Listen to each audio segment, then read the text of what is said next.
I'm Jackie Gurdon, and today I'm with Haast identity Betty Eggling and son Kerry, talking about the history of this region.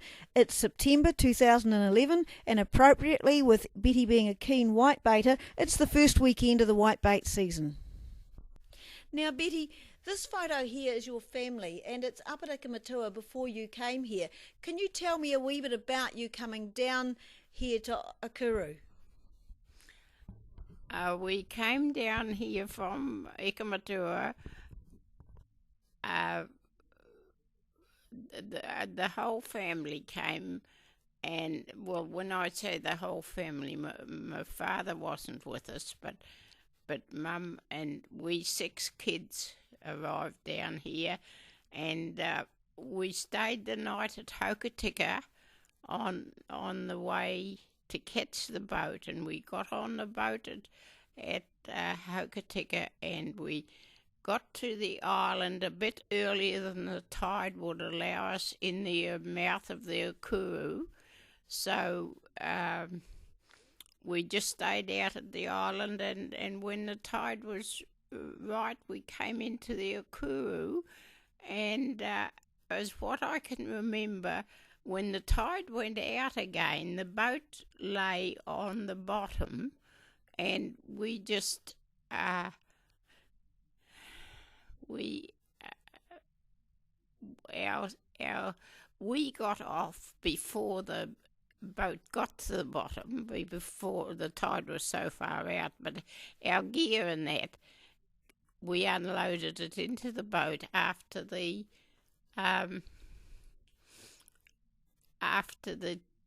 tide had gone out. Now, you also had all the animals, all the farm animals and everything like that coming down with you as well too, didn't you? It must have been a real Noah's Ark happening. Yes, and we had all the animals that we brought down. We must have brought cows down that weren't with us. But our horses our horses, we only had one horse, but our horse and our pig, how many pigs? Lots, several. Yeah, our horse and our pigs came down on the boat with us, and I was very surprised to see the pigs get so seasick. It was I never expected an animal to get seasick, but the horse seemed to take it all right. Now, the purpose of you coming down, of course, your father was working with, was it Norm Wallace? He came down to work in the forestry industry. Yes. Right. Yes. What brought us down here for a start, and Dad was friendly with Norman Wallace, and he wanted Dad to come down and look at the timber that was down here, because he had ideas of using it for mainly for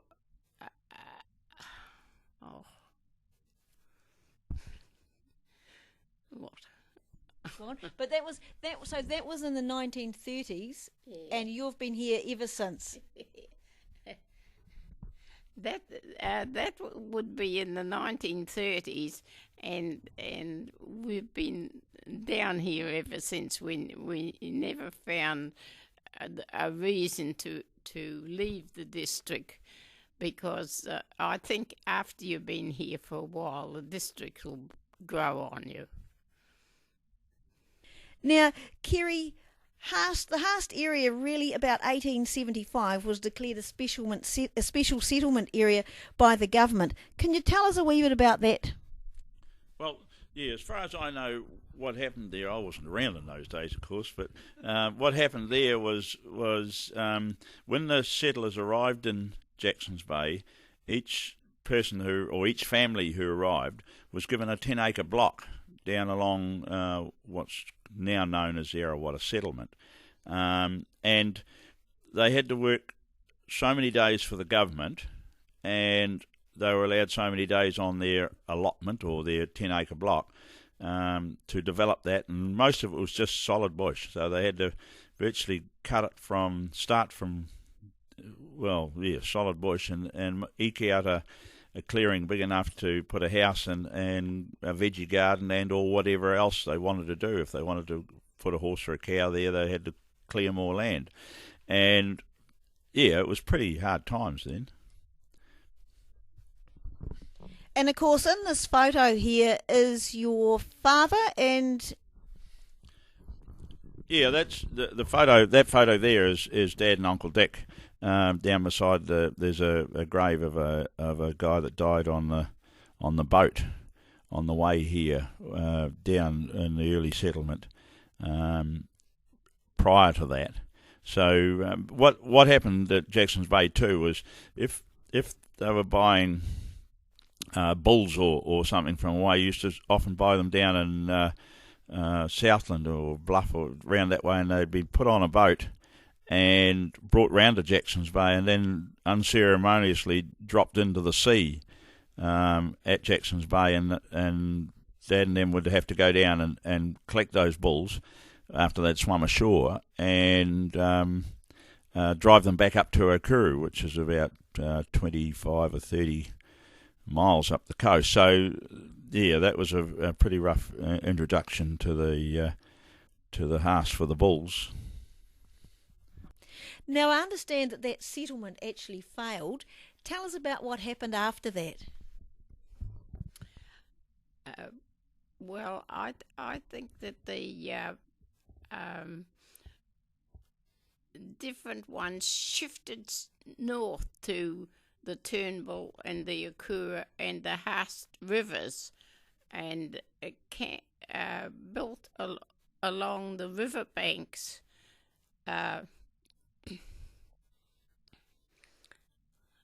Now, there were predominantly 5 families, weren't there? There were 5 families that really stuck to their guns and kept here. And in time, they were like us all. They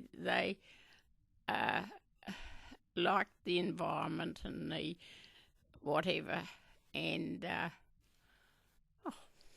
And this particular photo as well, this is the early Eggling house here, isn't it, that we're looking at? Well, as far as I know, it is the early Eggling house, yes. Yeah. Now, Kerry, tell us a wee bit about life down here and the reliance on ships and freight coming in and out. Well, yeah, the freight would only come down, the ship would only come down every 3 months, 2 to 3 months, depending, and that would be weather dependent too, especially when they were crossing the bar and coming into the river, and the Jackson's Bay.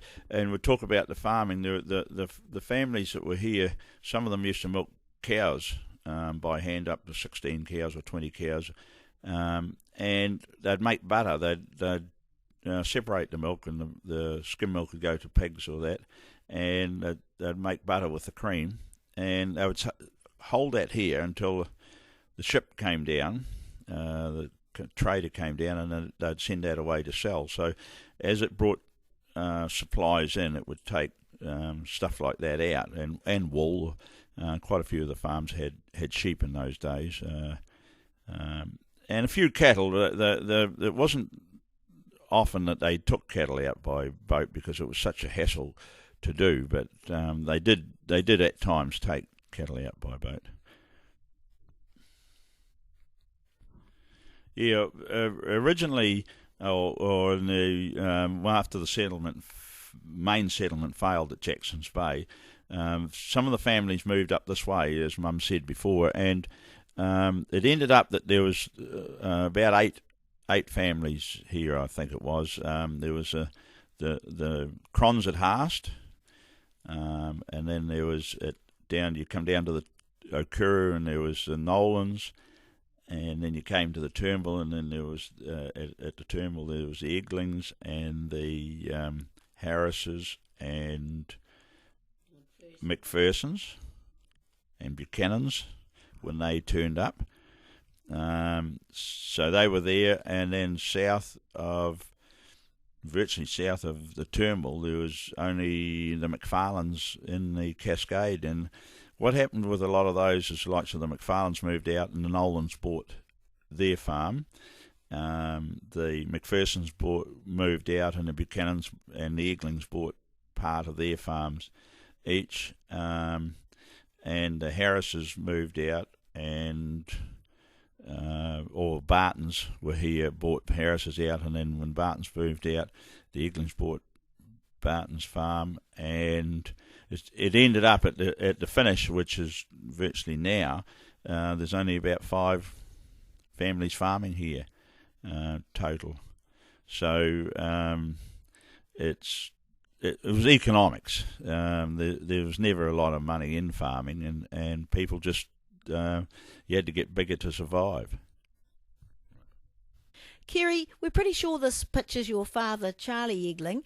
Tell us a wee bit about deer in the area.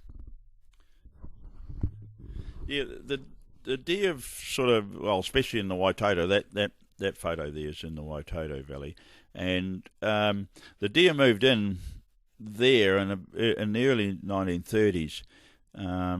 Originally, they'd seen marks for 2 or 3 years before they actually saw a deer. They'd actually seen the footprints, and they carried a rifle for 3 or 4 years before they actually ever shot one. And the first one they shot was in 1934 or 35 or something like that, in the up near the Drake, where the confluence of the Drake and the Waitoto meet, or just below, about a half a mile below that. But the first 2 they actually saw were what they call hummels, which is stags with no antlers. So they saw them a couple of years before they shot one, and then that was in the 30s, and by the mid 50s the place was overrun. I remember the first time I ever went up the Waitoto mustering, and I was only 12 years old.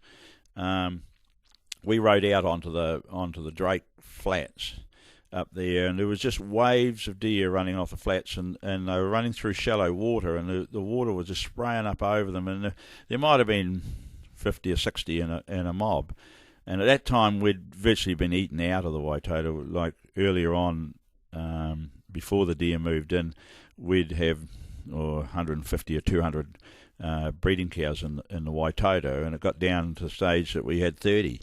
Because the valleys were just eaten clean out, and until there was a value put on deer, and originally it started off with they were just taken to haunches, and they were processed by Doug Jones he had set up a little factory up at Nolans, where the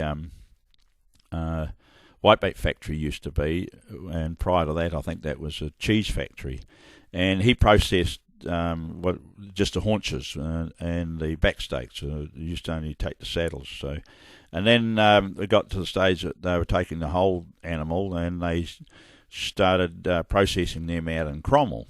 Doug Jones built a factory out in Cromwell, and they were shipping them out, and then they started getting meat hunters in the valleys, and the ground shooters moved into the valleys, and they shot them for a number of years. And then in about 1965, the helicopter started up, and the start of the helicopters almost saw the demise of the meat hunter. He did survive a few years after that, but the helicopters just cleaned the valleys out. And the first year that I worked with Graham Stewart's, after I left school, we shot over 800 deer in the Waitoto alone, and I used to take particular notice of that, because we had some guys doing research here, and he told us that deer ate 14 pound of forage a day to survive, and I used to think, well, no wonder we can't run cows in the valleys. The deer are eating that much, and we took in that year that I worked with Graham Stewart's, we took over 8,000 deer out of the Waitoto. So it was a bigger lot. This is a fantastic photo of Charlie shoeing the horse. Let's talk a wee bit about the farming industry down here in Haast. That's an unusual photo, but of the bag over the horse's head. But that was quite often what they did on a young horse when they were first training, because if they were a bit difficult to shoe, they'd put a bag over its head and it couldn't see what was going on, so it would be quite quiet. But farming, it has always been pretty subsistent in the Haast area, and over the years. And you go right back to in Dad's time when they were farming, they always had jobs on the Ministry of Works or the Public Works at the time. They might be bridge building or something like that to sustain their livelihood, because the farming has never been very profitable in the place. We're really only graziers here, and we're that far from the markets. It's a big cost to get your stock out to the market and or whatever produce you need for the farm to come back in. There's always a transport cost, and even to this day, every farmer that's in Haast at the moment, bar one maybe, has got secondary employment. It's got an outside income, so nothing's changed a lot in the last 80 or 100 years, I don't think. Tell us a wee bit about what some of those different employment is down here that the other farmers are doing. Oh yeah, well, the likes of myself, we've got the fishing. We subsidise our farm by the income we get from crayfishing, from the lobster, and there's two of us do that. Here, there's one's got a trucking. One of the farmers has got a trucking business. Another one does a bit of logging and sells timber, and Wild is one of the ones that down at Cascade. They're in the trucking business too, contracting business, and even the people that bought the farm, part of the farm off me, have got other interests, outside interests over in Central Otago. So everyone's got an outside income. We'll talk about fishing in just a minute, but let's talk about the movement of stock around the area, because there's some really good stories about that. Yeah, it wasn't before the roads went through. It was a major job to get your stock to market. I mean, there's a story. My dad sold some stock to a butcher out in Omakau, and possibly his parents sold them, because he was only 16 or something at the time, and he drove cattle from here at the terminal and right out over the Haast Pass and round the side of Wanaka and Hawea and through what they call Thompson's Track by Bendigo Station and over to Omakau to the butcher there on his own. And as I say, he was only 16 or so at the time, so it was quite a feat for him. You wouldn't allow kids to do that now. But even to shift cattle to the Wataroa was our main sale yards, and it was 9 days from here to Wataroa, from Okuru to Wataroa. 8 of them travelling in one rest day, and you had all the rivers you had to ford. There was no bridges, so if it rained and that there, sometimes you were held up with the rivers were in flood. So it was a really big undertaking just to get the stock to the market. And I think at those times, and I saw a sale docket in one of Dad's old drawers at one stage, and I have no idea where it is now, but they were only getting sort of 3 and 4 pounds for a 2.5-year-old steer, so that was their income for the year on there. And of course the Paringa cattle track, pretty famous and known. How long did it take you to take the cows through that track? Yeah, well, to go to Wataroa, they had to go through the Paringa cattle track, and that was from Haast to Paringa was 3 days through there. The first day you'd go up to as far as what they call Copper Creek, and the second day you'd go over the saddle through to the Meraki River. There was a holding paddock there and a hut by the Meraki, and then the third day you'd get through to the Paringa. So it'd be a 3-day trip for the cows. It was a pretty windy track, especially going up over the saddle and behind Bulls Hill, but it was well looked after. They had a guy at Copper Creek based there, the Public Works did, and they had a guy at Paringa or round that way, and they kept the track in pretty good order most of the time. Yeah, this final photo here is of the sale yards at Wataroa, and that's where you came and asked the people to put a value on your stock. So, and that was the accumulation of, as I say, of a year's work to get the cattle to there and bring them to the market, and you got whatever you got for them on the day. Let's just talk about the fishing industry. Now, Betty, great photo. Who are these ladies and what's the fish? This is a sunfish, I believe, and Margaret Dennehy and Betty Eggling found it on the beach lying above the high tide mark. So we were so excited to see the thing that we couldn't wait to get back to tell the other people about it. Right. The photo there is Weed Cascade. Now, the Cascade was bought originally by the uncles to whitebait in the Cascade River. That's what it was bought for, and because where they whitebaited in the Cascade River, they had no way of getting their whitebait out, so they had chillers that they had in on shore, and then when the sea would allow them, they had a we hold in that boat there, and they would ship them out over the bar and back to Jackson's Bay.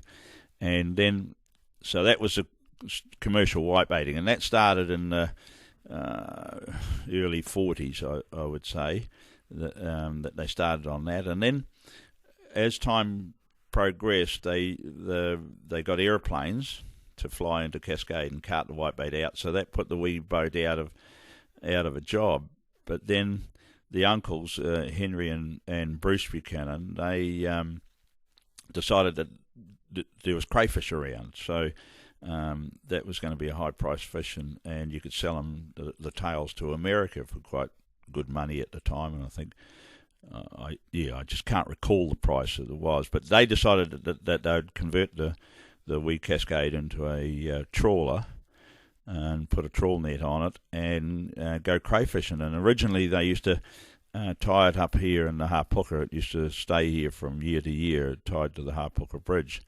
And then they would go out over the Turnbull Bar, and they would set their trawl net on not long after the Turnbull Bar and head for Open Bay Island. And very often they'd only trawl for 20 minutes or so, and the boat would stop, and they just couldn't pull any more because it was only a little 4-cylinder motor in it. It was a fairly small trawler, and they'd pull the net on board, and they'd spend the rest of the day back in the Hapooka tailing crayfish. And so they used to trawl the crayfish up in those early days. There was that many of them, and so they'd bring them in, and us as kids, we'd go out and watch them tailing the crayfish at the Hapooka Bridge. So we did that, and they used to pack those tails and wrap each tail in cellophane after they'd tailed it and washed it, and freeze it, because Henry Buchanan had freezers at Waitoto, and then they would fly them to, I think it was Ferrans in Christchurch, and sell the tails there, and they'd be exported off over to the United States. So that was the early introduction into the crayfishing business here at Jackson's Bay, and it's just grown from there, and it grew quite quickly over especially for a start there was only 2 or 3 boats that used to come down from Greymouth and or the ones that were here, or the Cascade that was here. And then Henry and Bruce built the Bonita.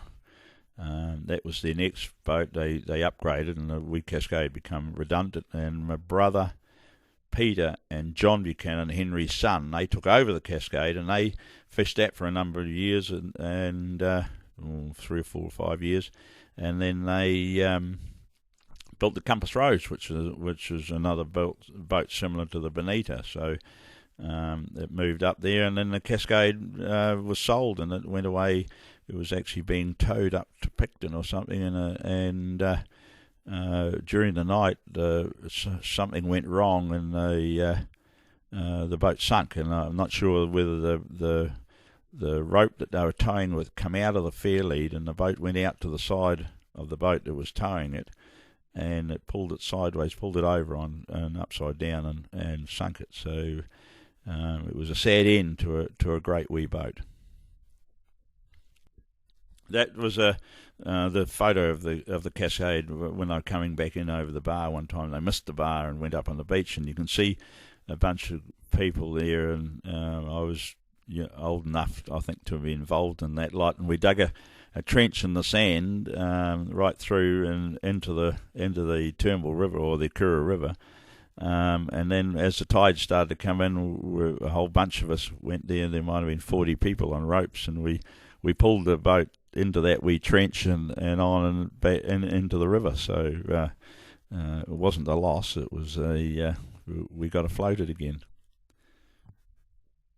Yeah, well, as time went on, the fishing industry sort of changed quite dramatically with the introduction of the quota management system, and we had a change of government, and Rob Muldoon came in and was on Think Big, and the fishing, New Zealand had declared its 200-mile economic zone at that stage, and we had no big boats in New Zealand to catch the fish that were inside that. So he wanted a whole lot of big boats built, and they come up with a system, a suspensory loan. So if you built a big boat, and it had to be over a certain size, to go out and to the deeper water and catch those fish. So a firm from Christchurch came and contacted Cliff, who had a fairly good record on fishing and being a conscientious fisherman, and they wanted to build a whole bunch of these boats, but they wanted one up and running with a good skipper on it to show people, so as they could show people the books. So that's where the Explorer Douglas came in, and we launched the Explorer Douglas year 19 might have been 82 or something like that, and I'm not quite sure of the time. And we went in there, and we had to get the suspensory loan. You had to catch a less preferred species of fish for a number of years, and I think it was 3 years, and you had to catch so many ton of it. So and then at the end of that, when the quota management system, if you'd done that for so many years, you'd get, say, 500,000 wiped off. The suspensory loan was wiped. So the money that we had borrowed from the government, they just gave it to us virtually. So that was a huge boost to us, and we'd never been able to get the Explorer Douglas without that. And we fished the Explorer Douglas for a number of years after the suspensory loan, because prior to that we weren't allowed to go and chase orange roughy. The orange roughy and or the hoki out off Greymouth, and we predominantly fished around Timaru and south of Timaru and up around or Canterbury, the Canterbury Bight. We fished there, and then once we'd got the suspensory loan cleared, we come around onto the west coast and do the hoki season and the orange roughy, which was around at that time.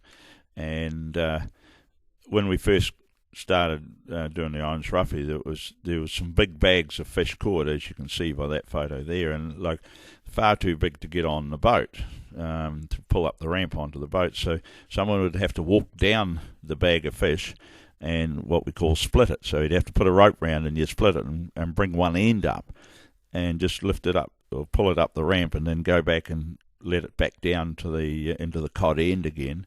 And you might have to split it 3 times to get the whole bag aboard the boat.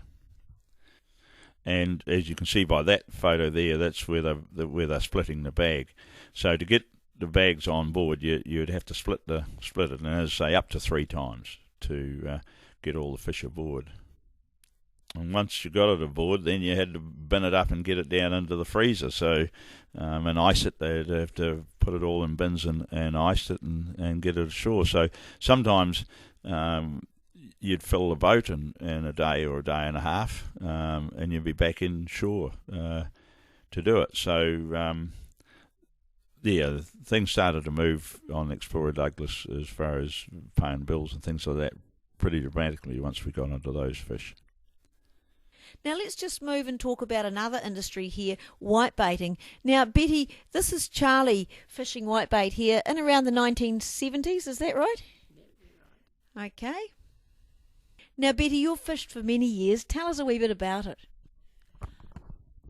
Well, I've fished the first stand on the south side of the Turnbull River for, I would say, 70 years. And during that time, you sometimes the bait are lovely and fat and healthy, and then another time they would be quite thin, and why I often wondered. But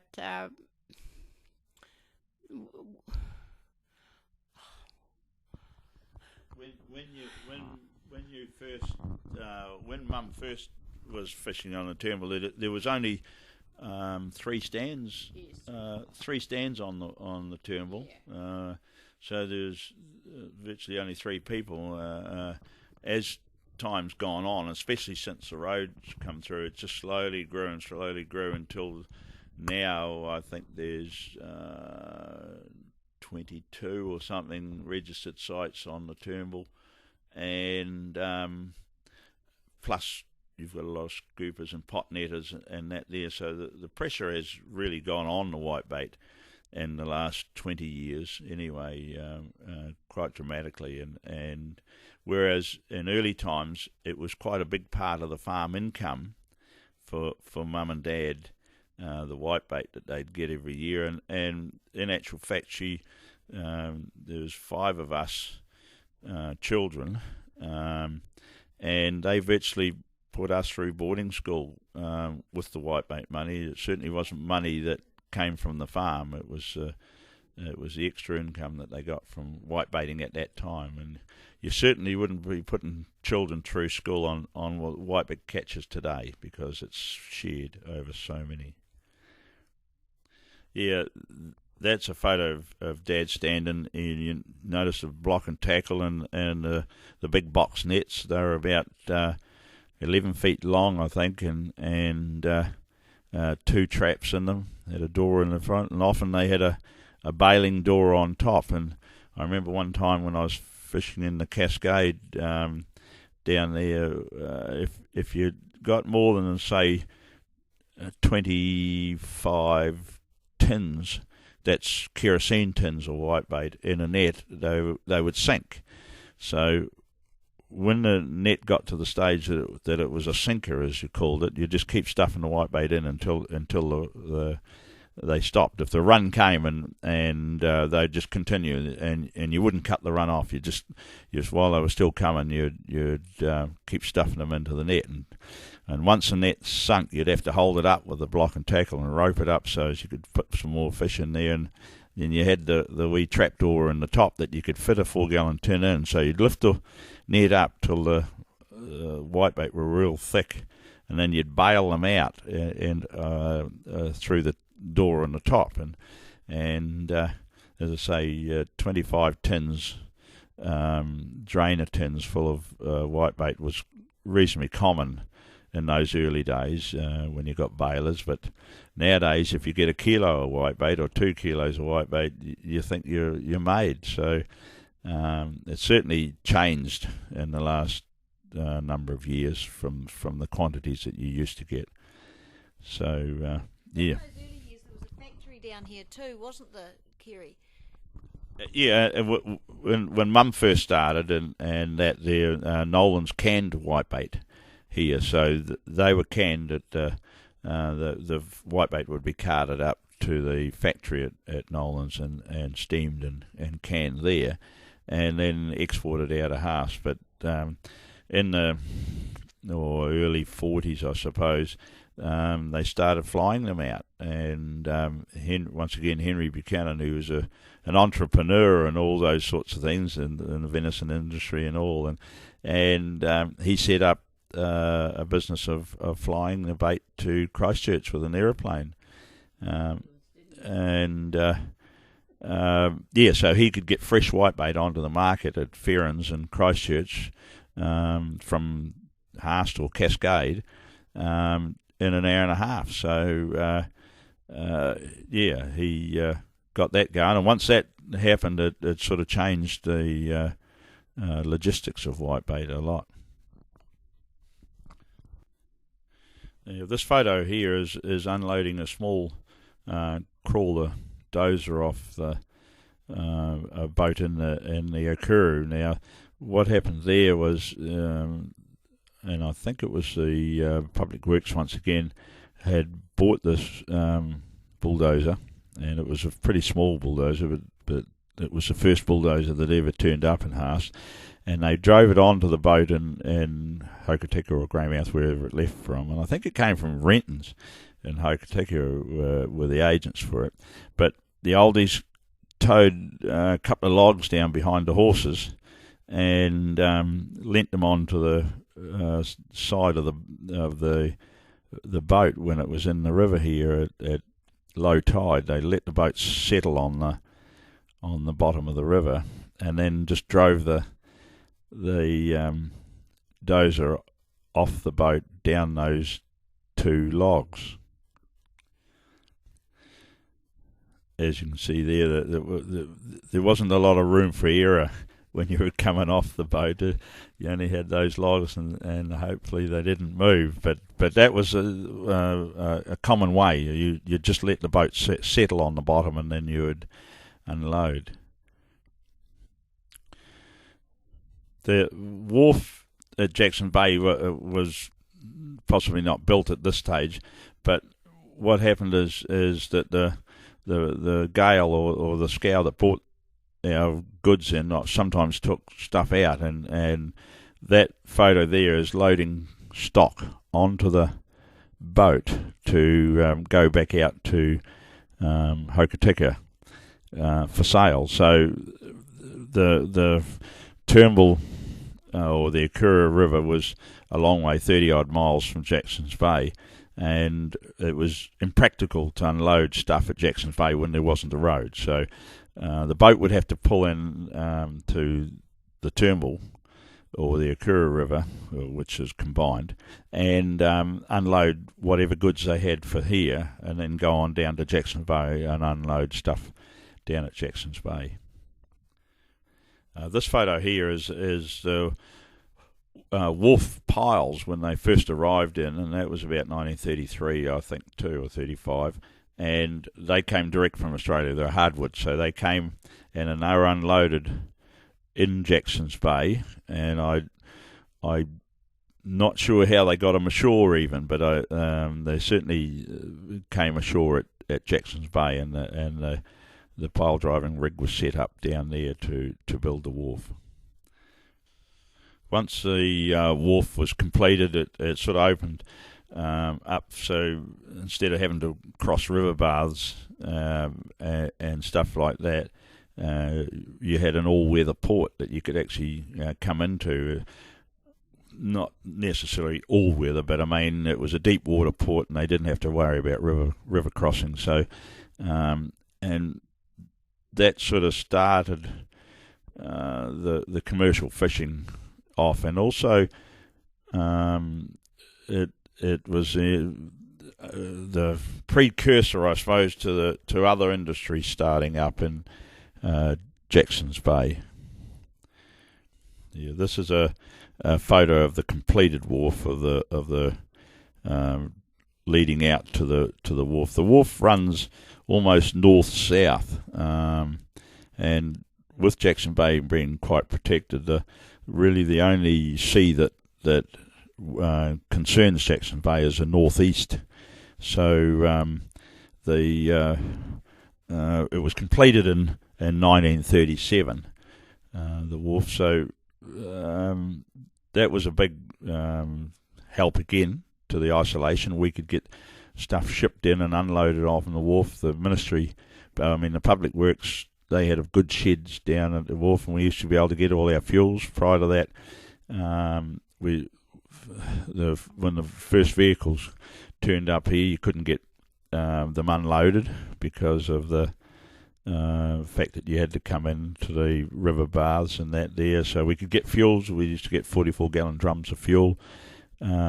So that was the only way we could get fuel down, and the boats would come down every 2 or 3 months, supply boats, and whereas the aeroplane brought our bread and butter and stuff like that, mail, any big items that you needed, like grocery items, you would wait. So your parents would do an order, and they'd send it up to Renton's or someone like that to send down the food that they needed for the 3 months. And we'd be great excitement when the boat came in with all the goodies on for the next 3 months. And usually once we got the orders off, we used to stick in a little bag of lollies for the kids, you know. Yeah, well, once again on the wharf, there you can see a stack of silver pine.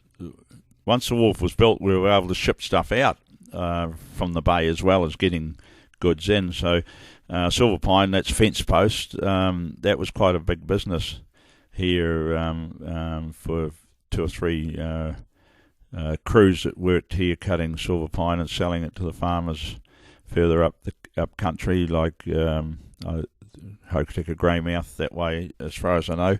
And there'd be a stack of 700 or 800 posts on the wharf for a boat to pick up at any time. And I remember one big storm we got actually went over the wharf. The sea was that big, it was over the wharf and washed all those posts off. And they had a hell of a job picking them back up off the beach and restacking them on the wharf again. 1931, and the first airstrip down at Muscle Point was built. Betty, tell us a wee bit about how that impacted on life down here.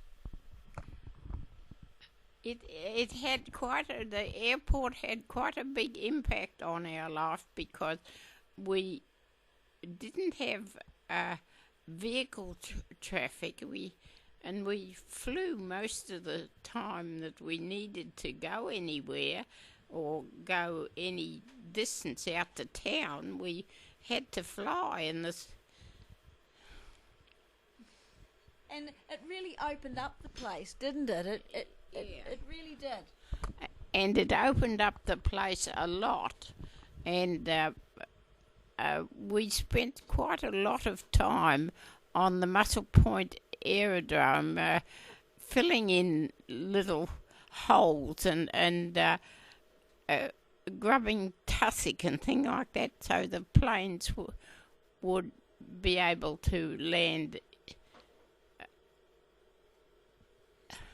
I guess there's a lot of communities too that, we just take that for granted. There's always someone there to provide the air service, but down here, of course, the community had to get together and build the airport. To do it, yes.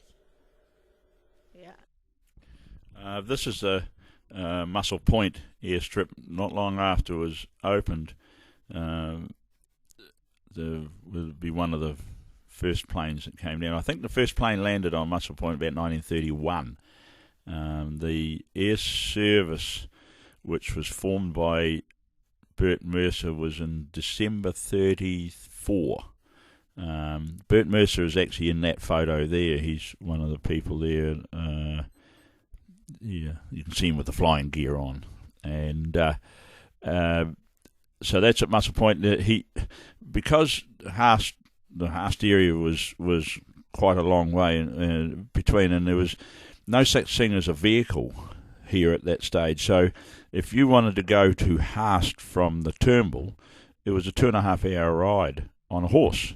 So, but the plane could do it in about 3 minutes. So what happened was there was an airstrip at Crons up at Haast, there was an airstrip at Nolans at Okuru, and there was an airstrip at Muscle Point, which serviced the whole area. So when the air service started, Bert Mercer would fly from one place to the other. Now,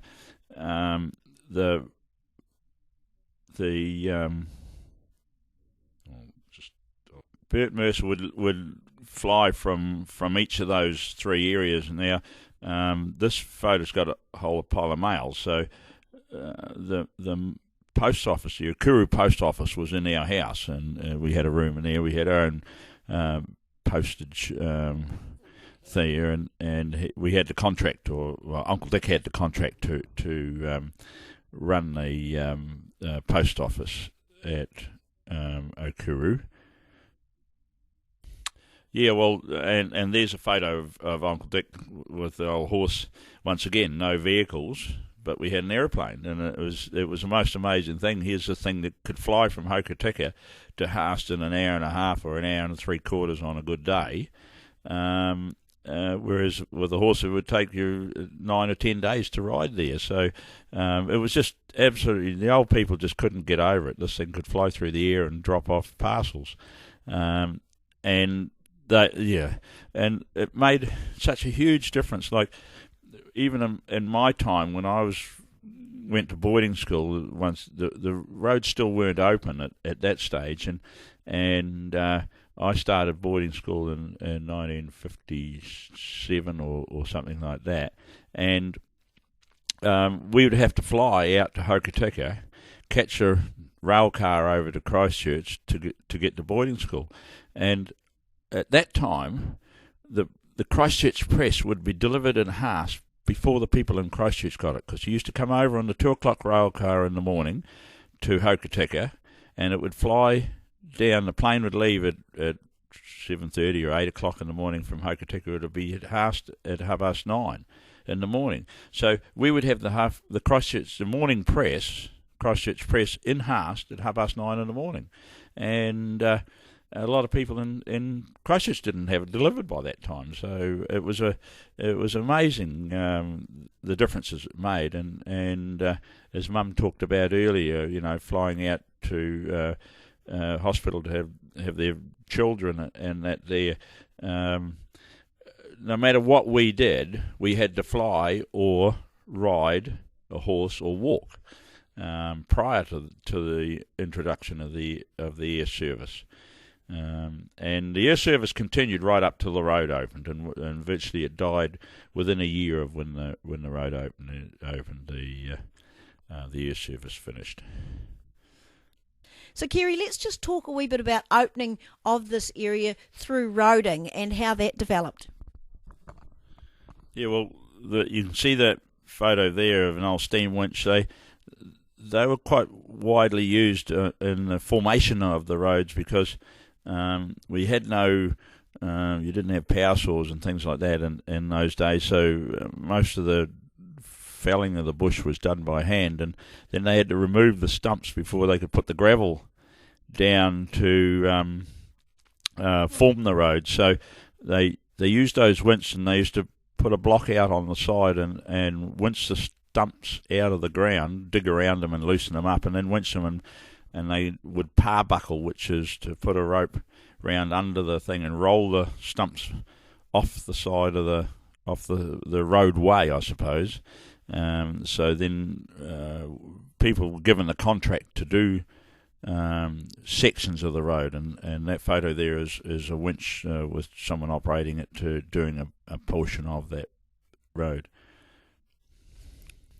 And as the road progressed south, of course, from the Haast, a number of bridges had to be built, and the photo there is the Arrawatta Bridge. The Arrawatta Bridge was built in two sections. It had a swing bridge over the main portion of the Arrawatta River, which is in that photo, and then on the southern end there was a solid piece of bridge built there, and that went through on the northern end. It came off the bridge and down into a dip, which allowed, when the floods came, the water used to run through what we call the Arrawatta dip, and it would wash the road out. So after every big flood, they would have to rebuild the piece of road through the dip. But it was really a safety valve because the bridge was reasonably low to the river. And in actual fact, only a few days after the new bridge was opened, the swing bridge got washed away in a flood. This photo is the opening of the new bridge at Arrawatta, which was about 15 or 20 feet higher than where the swing bridge was, and as I said before, only within a short time, and it would only be weeks or maybe a couple of months after the new bridge was opened, the old bridge actually got washed clean away before they had time to dismantle it, and parts of it are still lying in the river under the new bridge. There's a series of photos here now that show you the building of the Haast road. Now, it was started, I would think, and I'm not sure, in the early 40s. It wasn't open till 1960, but the bulldozer that you can see there is possibly the one that was brought down from Paringa, and that's another story of its own. It was a guy got a contract to do Blair's Bluff. It was Jacob Blair and from Reefton, and he won the contract to do it. And of course there was no heavy machinery here because no roads, and they got this bulldozer down to Paringa and just headed off into the bush at Paringa and drove it to Haast, and with no road, no idea. It took them a couple of months to bring it through the bush, and it's just an amazing story of how they got it here. The dozer was not the best condition when it got to Haast, because it had done a lot of hard work getting through the bush to Haast, but they went round the side of Lake Meraki and then climbed up onto the side of Bald Hill and came back down at Coal Creek, more or less, and out onto the beach at Ship Creek, and up the beach and over the Haast River and drove up the Haast. So the tracks were pretty well worn out when they got it here, but they did the contract, and that was part of the Haast, the building of the Haast. The loading gravel with an old RB5 or RB10 digger face shovel, that was a newer edition. See, once again, before the roads were open, that gear had to come down and be landed at Jackson's Bay, and often in parts, because you could only land on the wharf what the derrick on the boat that was bringing it down could lift. So often the machinery would come down in bits and pieces, and the mechanics at the public works would have to put them together to get them to work. So the likes of trucks and or machinery like that would all have to come down in pieces and be rebuilt when they got here, and so the trucks in those days, they could only carry 3 or 4 cubic metres, which was a huge step up from the guys that used to load them prior to that. You'd see a truck would pull into the gravel pit on the side of the river, and there'd be 6 guys with shovels, 3 on each side and maybe 1 at the back. And they would load a truck, and they used to skate how they could load a truck in about 20 minutes with shovels and go like hell, and then he'd go away and they'd get 10 minutes rest before he'd come back for his next load.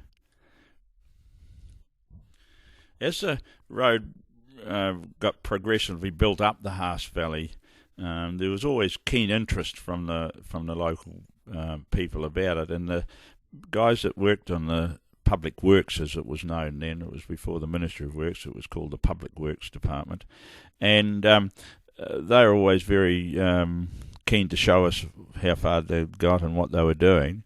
So it was a really great outing. In the school, when I was at school, we used to have school picnics, and we'd go up to the end of the road as far as we could go, and each time it would be a bit further, so we might do this twice a year or 3 times a year depending on the circumstances, and so not only as kids it was an exciting day out for us, away from the classroom, but we saw the progress of the road up the valley, and often when they come to a bluff, instead of doing the bluff straight away, they'd contract that out to someone else to do, and they'd go round the bluff by fording the river. So you might have to ford the river 2 or 3 times to get to the end of the road. So we'd all jump on. The Ministry of Works had what they called or the Public Works had what they called an athy wagon, which was the bed of an old RB5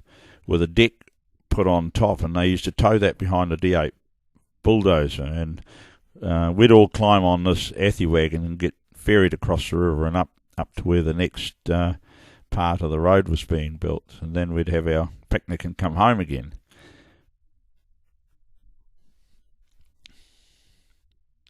Yeah, when we got further up the road and the bridge over the gates of Haast was built, the Pleasant Flat was built prior. Well, no, it wasn't built when Mum and Uncle Bruce they drove out to Haast in 1957, and in a Land Rover, and Mum was virtually the first person from Haast who wasn't a Minister of Works or a Public Works officer or something like that, a private person to drive from Haast to Haast. So that was a major feat in those days, and that was in 1957. The road was opened in 1960, 3 years later. A lot of the bridges weren't done at that stage, so they would have crossed the Haast River and the Landsborough River several times to get up to the top of the pass. The gates of Haast Bridge must have been built at that stage, but quite a few of the others, like the Pleasant Flat Bridge and a lot of the creeks. And even after the road was open for a number of years, a lot of the creeks weren't bridged up the pass, and you'd come to a creek and you'd have to drive through a ford, so you might drive through 20 fords to get up the pass when the road was first opened.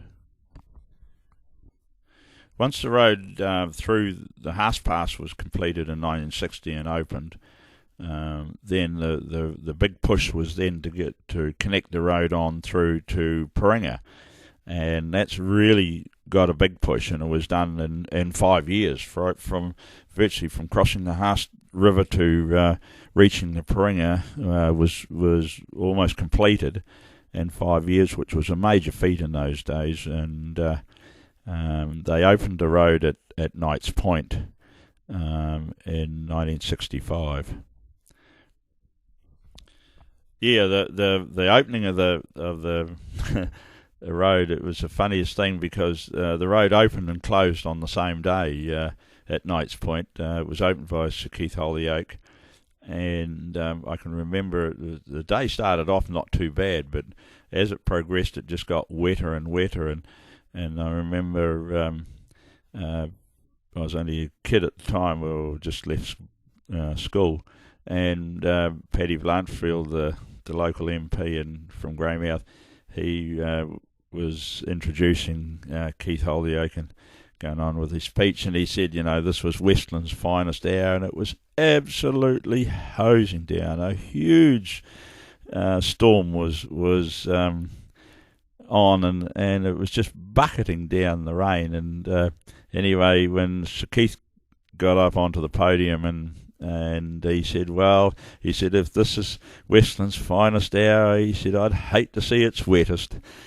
He was so right at that time, but that was the rain that much that a big slip come down and blocked the road later in the day. So it opened and shut all in the same day. But it was, as far as tourism goes, it was a huge benefit to Haast. I mean, I often say to people when they talk about what good has it done, and I say, well, there'd be still grass growing down the middle of the road if it wasn't for the tourist dollars that come into this area.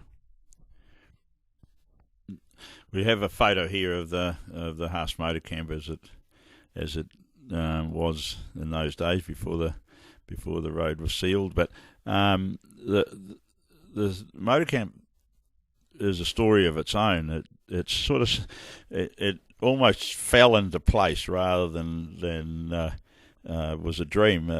What happened was there was a guy, Jim Heasley, who was a builder by trade, and he lived in Haast for a number of years and did quite a bit of building around the Haast area. And he had this hut that he lived in, and it was when he left Haast, he actually gave the hut to Mum, and it was out in the paddock out towards the sea from where we live here now. And a lot of people used to travel into Haast sort of round about or just prior to when the road was opened over the pass, and they'd get in here and they'd find it was a bigger day than what they anticipated, or it was raining and they couldn't get back over. The creeks had flooded, and because of all the fords that they had to go across, they couldn't get it back out, and they'd be stuck here. So Mum got the idea then of renting this Jim Heasley's hut out. So we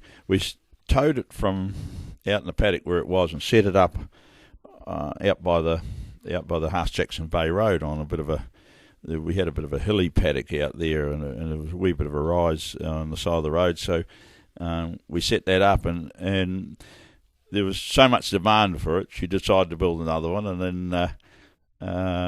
and then she thought, well, we'd better start getting a wee bit more involved. So they started off the motor camp with a block of flats at Jim Heasley's hut, which she painted purple, and from that day till this, I think it's still called the Purple Palace. And it still is part of the motor camp now. It's been upgraded a number of times, but it still is part of the motor camp now. So Mum sold the motor camp in about 30 years ago now, but it's still there as where it was.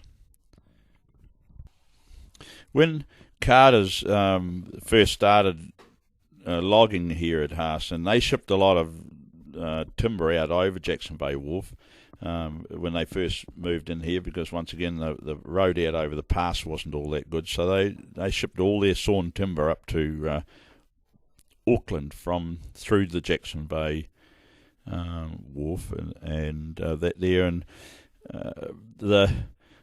but anyway, the Carters, when they started up, there was virtually nowhere that people could get supplies. So the motor camp store, which was really only to serve the campers, became bigger and bigger and bigger until it became a general store because she had so many people. So Mum more or less had the first general store in Haast to supply people who wanted stuff at that stage. The Haast School had a checkered career, I suppose, in a sense that for a number of years there was no teachers, no school at Haast because there was virtually no kids. And when it reopened again, my brother Peter and John Buchanan and Glennis Harding, there was about 5 pupils when the school you could say reopened.